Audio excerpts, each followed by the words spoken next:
Olá pessoal, estamos de volta.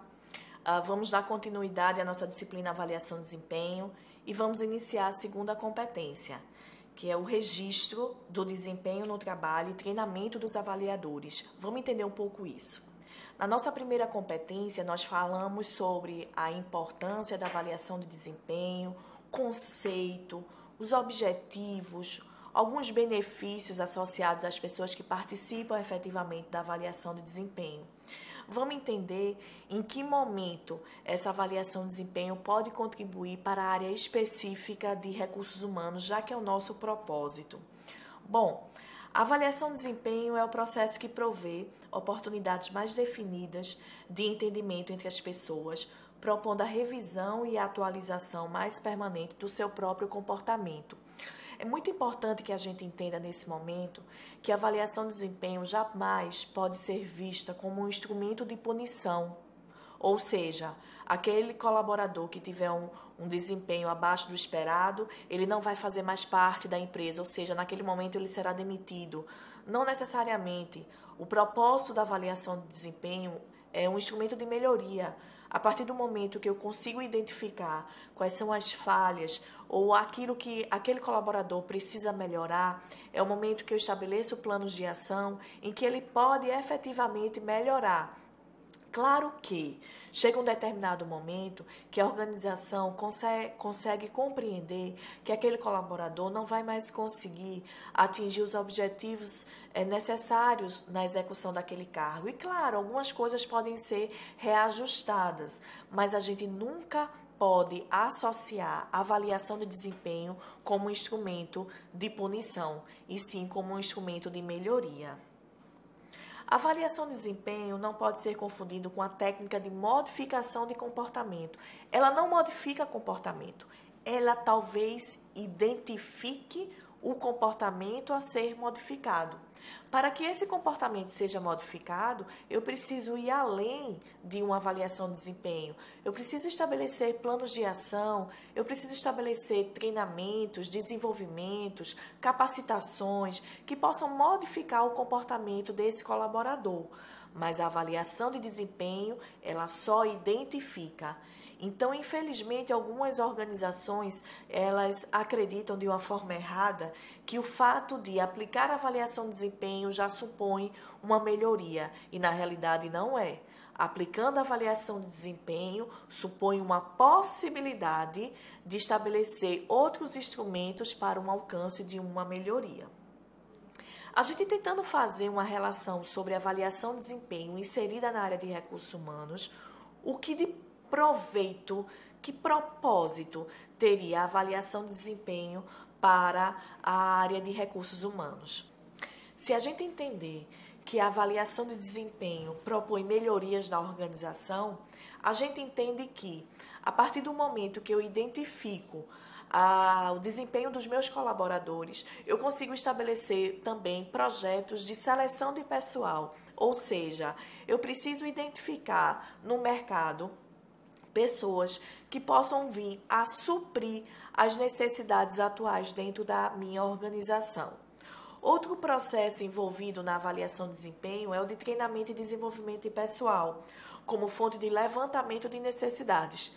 De uma forma prática é o seguinte: eu consigo visualizar, através dos resultados da avaliação de desempenho, quais são os treinamentos necessários para a minha organização, quais são os treinamentos necessários de melhoria de meu pessoal. Outro processo é a administração salarial, informação de recompensar financeiramente as pessoas a partir do desempenho identificado na avaliação de desempenho.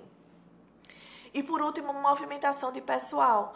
A partir do momento que eu sei o resultado da avaliação de desempenho dos meus colaboradores, eu posso começar a fazer as modificações, transferências, promoções para estar beneficiando e qualificando esses profissionais no exercício de novas atividades. A avaliação de desempenho a ser desenvolvida nas organizações precisa ser orientada a partir de 3 componentes essenciais. O primeiro é o sentido de regularidade dado pela variável de tempo. O segundo, o comportamento do indivíduo que, em função de sua dinâmica de trabalho, chegando aos prognosticadores. e o trabalho que já foi executado, sendo possível uma observação e análise. Vamos entender cada um desses três componentes. Primeiro, o sentido de regularidade dado pela variável tempo. Uma avaliação de desempenho, para ser considerada satisfatória dentro de uma organização, deve ser feita sempre em intervalos iguais. Não será possível comparar evolução a evolução do desempenho de um determinado colaborador no trabalho se isso não for feito em tempos iguais. Até porque, pessoal, é muito interessante que a avaliação de desempenho seja executada e que eu preciso de tempo para que essas melhorias identificadas na avaliação de desempenho possam acontecer.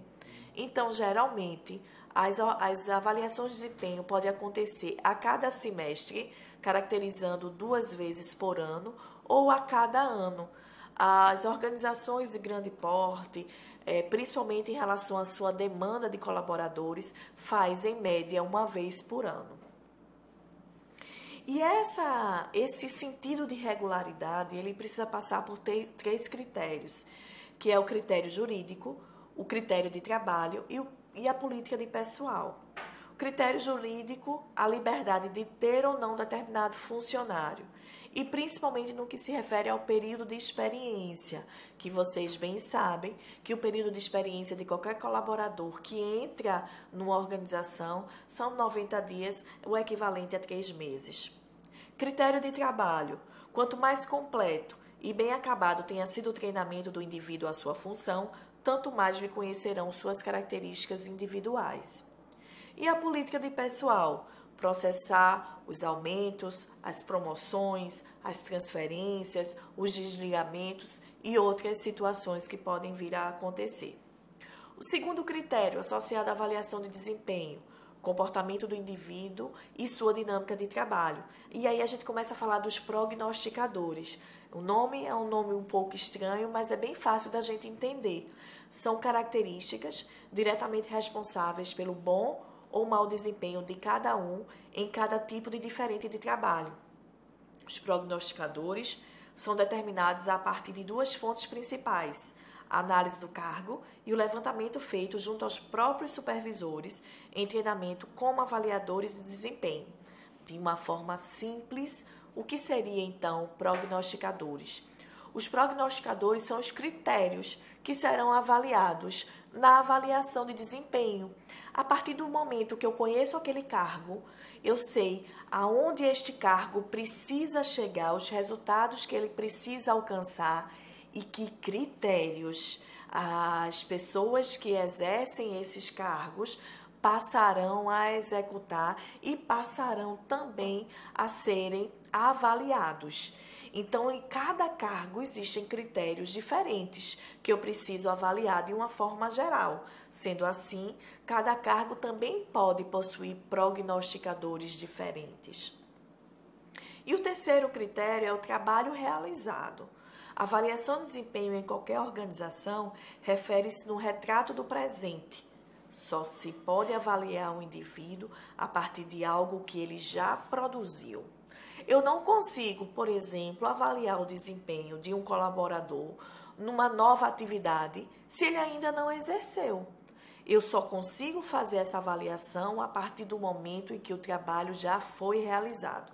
Sendo assim, a avaliação de desempenho é um retrato do momento e não uma projeção para o futuro. Bom, na ficha de avaliação de desempenho, que nada mais é do que o instrumento prático, é possível detectar algumas diferenças individuais de atuação em situação do trabalho, onde precisa ser levado em consideração características do trabalho em si e possíveis variações comportamentais. Alguns critérios são fundamentais para a qualidade da ficha de avaliação de desempenho: a confiabilidade, a validade, a sensibilidade, a objetividade e a simplicidade. Vamos entender cada um desses pontos. Confiabilidade. O instrumento precisa ter as mesmas condições de aplicação, resultados iguais para ser considerado um instrumento confiável. O resultado de duas pessoas pode dar semelhante quantitativamente, mas elas apresentam uma diferença qualitativa. O instrumento ele precisa ser de igual qualidade para a aplicação em todos os meus colaboradores, para que a gente possa identificar que o critério de qualidade, chamado confiabilidade, está sendo executado. O segundo é o de validade. A validade está ao alcance na ficha de avaliação a partir dos objetivos a serem avaliados. A concordância entre os resultados apurados no processo de avaliação e aquilo que realmente se observa na prática constitui um indício de validade do instrumento, ou seja, eu vou exatamente estar avaliando aquilo que na prática acontece. O próximo critério de qualidade da ficha de avaliação de desempenho é a sensibilidade. Apresentar uma maior possibilidade de classificações diferentes entre os quesitos solicitados, ou seja, se na ficha de avaliação de desempenho eu tenho alguns critérios que estão sendo avaliados, mas critérios esses que não vai me dar uma diferença entre os colaboradores, a minha sensibilidade, ou seja, o meu critério de sensibilidade, ele fica bem menor, ou seja, eu não consigo estar percebendo a diferença no desempenho dos colaboradores.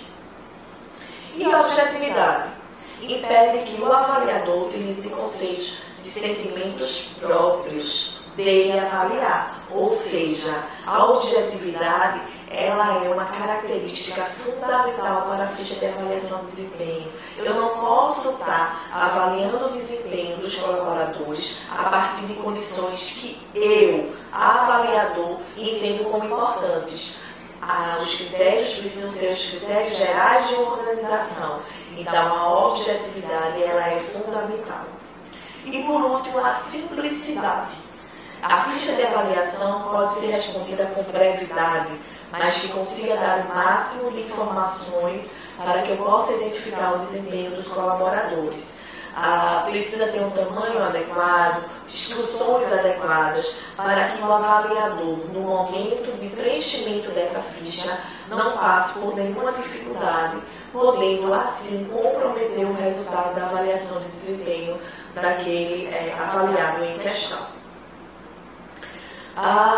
Existem alguns modelos de ficha de avaliação de desempenho, mas alguns desses modelos eles passam por determinadas características, formatação dessa ficha que são essenciais. Primeiro, a identificação do avaliado, isso é importantíssimo. As instruções, a partir do momento que eu pego uma ficha de avaliação de desempenho, eu como avaliador, eu preciso ter as instruções de como eu vou preencher essa ficha. Essas instruções feitas de uma forma clara garantem que o meu preenchimento será correto de acordo com aquilo pretendido.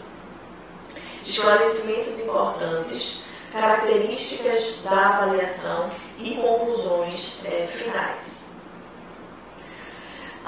Muito importante, pessoal, na avaliação de desempenho, que exista treinamento dos avaliadores. Será que todo mundo que está no cargo de gestão hoje consegue ser um bom avaliador? Pode ser que sim, pode ser que não. Mas esse pode ser que não pode comprometer de forma significativa o resultado da avaliação de desempenho daquele avaliado.